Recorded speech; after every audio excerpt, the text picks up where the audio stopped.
அனைவருக்கும் வணக்கம். இன்னைக்கு நம்ம prelims and mains point of வியூல என்ன செய்திகள், என்ன கொஸ்டின்ஸ் இருக்கு அப்படிங்கிறத பார்ப்போம். First one, Lakshmikar was won Yuva Puraskar award in Tamil. Lakshmikar தமிழில் யுவ புரஸ்கார் விருதை வென்றுள்ளார் அப்படின்னு சொல்லி கொடுத்திருக்காங்க. சரிதான், சரிங்களா? கூத்தொன்று கூடிற்று என்ற படைப்பிற்காக அவருக்கு விருது வழங்கப்பட்டது அப்படின்னு சொல்லி கொடுத்திருக்காங்க. அவருடைய இந்த படைப்பிற்காக தான் அவருக்கு யுவ புரஸ்கார் விருது சாகித்ய அகாடமியால வழங்கப்பட்டிருக்கு. சரியா? An author should be below 35 years of age to win the Yuva Puraskar award. Yuva Puraskar விருதை வெல்ல ஒரு எழுத்தாளர் 35 வயதுக்கு உட்பட்டவராக இருக்க வேண்டும் அப்படின்னு சொல்லி கொடுத்திருக்காங்க. மூணாவது ஸ்டேட்மெண்ட்டும் கரெக்ட் தான். ஒரு ஆத்தருக்கு வந்து பாத்தீங்கன்னா 35 வயசுக்கு கீழே இருக்கணும். அப்பதான் அவருக்கு யுவ புரஸ்கார் விருது வந்து கொடுப்பாங்க. சரியா? ஸோ மூணுமே கரெக்ட் தான். ஆல் ஆர் கரெக்ட் அப்படிங்கிறது கரெக்ட் ஆன்சர். ஓகேவா? அடுத்தது, consider the following statements. The Bal Sahitya Puraskar was awarded to Vishnupuram Saravanan அப்படின்னு சொல்லி கொடுத்திருக்காங்க. விஷ்ணுபுரம் சரவணனுக்கு பால் சாகித்ய புரஸ்கார் வழங்கப்பட்டது அப்படின்னு சொல்லி கொடுத்திருக்காங்க. கரெக்ட் தான். சரிங்களா? He was awarded for his work ஒற்றை சிறகு ஓவியா அப்படின்னு சொல்லி கொடுத்திருக்காங்க. ஒற்றை சிறகு ஓவியா என்ற படைப்புக்காக அவருக்கு விருது வழங்கப்பட்டது அப்படின்னு சொல்லி கொடுத்திருக்காங்க. ரெண்டுமே கரெக்ட் தான். யுவ புரஸ்கார், பால சாகித்ய புரஸ்கார் நேத்து அறிவிக்கப்பட்டிருந்துச்சு. அந்த பின்னணியில 2 கேள்விகள் கேட்கப்பட்டிருக்கு. சரியா? ஸோ 2த்துக்குமே பார்த்தீங்கன்னா, ஒரு 50,000 கேஷ் பிரைஸ் அப்படிங்கிறத குடுப்பாங்க. சர்டிஃபிகேட், சிப்பேடு அதெல்லாம் தாண்டி ஒரு 50,000 கேஷ் பிரைஸ் அப்படிங்கிறதும் குடுப்பாங்க. சரியா? ஸோ இந்த கொஸ்டின பொறுத்தவரைக்கும் 2மே கரெக்ட் தான். போத் கரெக்ட் அப்படிங்கிறது கரெக்ட் ஆன்சர்.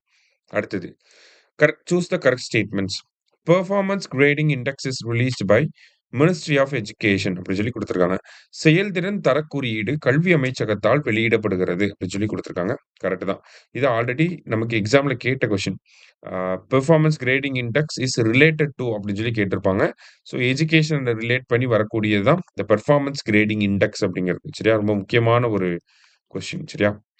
அடுத்தது, it was first released in the year 2017-18 அப்படின்னு சொல்லி கொடுத்திருக்காங்க. முதல்ல எப்போ வந்திருக்கும் அப்படின்னா 2017-18 கல்வி ஆண்டுல வந்திருக்கும். சரியா? இந்த வருஷம் பாத்தீங்கன்னா Chandigarh has secured the first place in the latest rankings அப்படின்னு சொல்லி கொடுத்திருக்காங்க. சமீபத்திய தரவரிசையில் சண்டிகர் முதலிடத்தை பெற்றுள்ளது அப்படின்னு சொல்லி கொடுத்திருக்காங்க. மூணாவது ஸ்டேட்மெண்ட்டுமே கரெக்ட் தான். சரிங்களா? சண்டிகர், டெல்லி, பஞ்சாப் இவங்களாம் தான் முதல் 3 இடத்துல வந்து இருக்காங்க. தமிழகம் கொஞ்சம் பின்தங்கி தான் இருக்கு. எங்க இருக்காங்க அப்படிங்கிறத நம்ம பார்ப்போம். சரிங்களா? ஸோ இந்த கேள்விய பொறுத்தவரைக்கும் 3மே கரெக்ட் தான். ஆல் ஆர் கரெக்ட் அப்படிங்கிறது கரெக்ட் ஆன்சர். சரியா? அடுத்தது, Tamil Nadu's rank in performance grading index for districts 2023-24.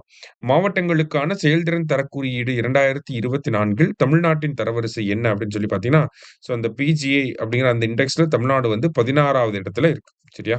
16th ரேங்க்ல நம்ம இருக்கோம். லாஸ்ட்டா 52nd G7 summit will be held in, அதாவது 49ல இருந்து நம்ம தெரிஞ்சுக்கிட்டோம்னா 49th அப்படிங்கிறது ஹிரோஷிமா. ஓகேவா? 49th Hiroshima in Japan. 50th வந்து 50th வந்து பார்த்தீங்கன்னா, நமக்கு அப்போலியா அப்படிங்கிற சிட்டில நடந்திருக்கும். அப்போலியா இன் இட்டாலி. ஓகேவா? அடுத்தது 51 வந்து பார்த்தீங்கன்னா, 51st மீட் வந்து எங்க நடந்திருக்கும்னா, நமக்கு கனானாஸ்கிஸ். ஓகேவா? கனானாஸ்கிஸ் எங்கன்னா கனடா. அடுத்தது 52nd எங்க நடக்க போகுது அப்படின்னா, நமக்கு ஈவியன் லெஸ் பெயின்ஸ் அப்படிங்கிற இந்த சிட்டி. இது எங்க இருக்கு அப்படின்னு பார்த்தீங்கன்னா, பிரெஞ்சு சிட்டியா இருக்கு. ஓகேவா? So France. ஸோ அடுத்த G7 மாநாடு அப்படிங்கிறது நமக்கு இவைன் லெஸ் பெயின்ஸ் அப்படிங்கிற இந்த சிட்டி, பிரான்ஸ்ல இருக்கக்கூடிய இந்த சிட்டில தான் நடக்க போகுது. So option A. சரியா?